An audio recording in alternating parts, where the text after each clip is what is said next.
મારું નામ સંજીવ કલા છે. હું ગુજરાત બેંક વર્કર્સ યુનિયનમાં વાઇસ પ્રેસિડેન્ટ છું અને યુનિયન બેંક એમ્પ્લોયઝ યુનિયન સુરતમાં જનરલ સેક્રેટરી.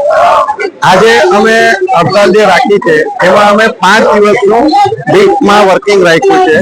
એ એટલા માટે કે 2022માં જ્યારે અમારા આઈબીએ જોડે એગ્રીમેન્ટ થયેલું છે કે ટૂંક સમયમાં અમે 4 શનિવાર રજા રાખીશું. એના બદલામાં અમે કોઈ કોમ્પ્રોમાઇઝ કે મફતમાં નથી માંગ્યો. દરેક દિવસે અમે 40 મિનિટ વધારે કામ કરવાના માટે પણ એગ્રી થયા છે, પરંતુ સરકાર કોઈ પણ કારણસર એને લિંગરિંગ કરી રાખે.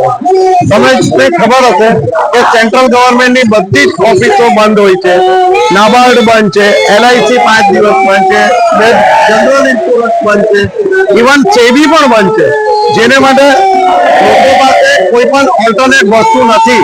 જ્યારે બેંક પાસે ઘણી બધી ઓલ્ટરનેટ ચેનલ છે, જેમ કે એટીએમ છે, ઓનલાઈન બેન્કિંગ છે, તેના માટે અમે દરેક સર્વિસ આપવા તૈયાર છીએ, છતાં પણ સરકાર અમારી માંગણી માનતી નથી. માટે અમે એવું નક્કી કર્યું છે કે જ્યાં સુધી સરકાર 5 દિવસની માંગણી નહીં આપે તો અમે આનાથી પણ જલદ આંદોલન કરશું.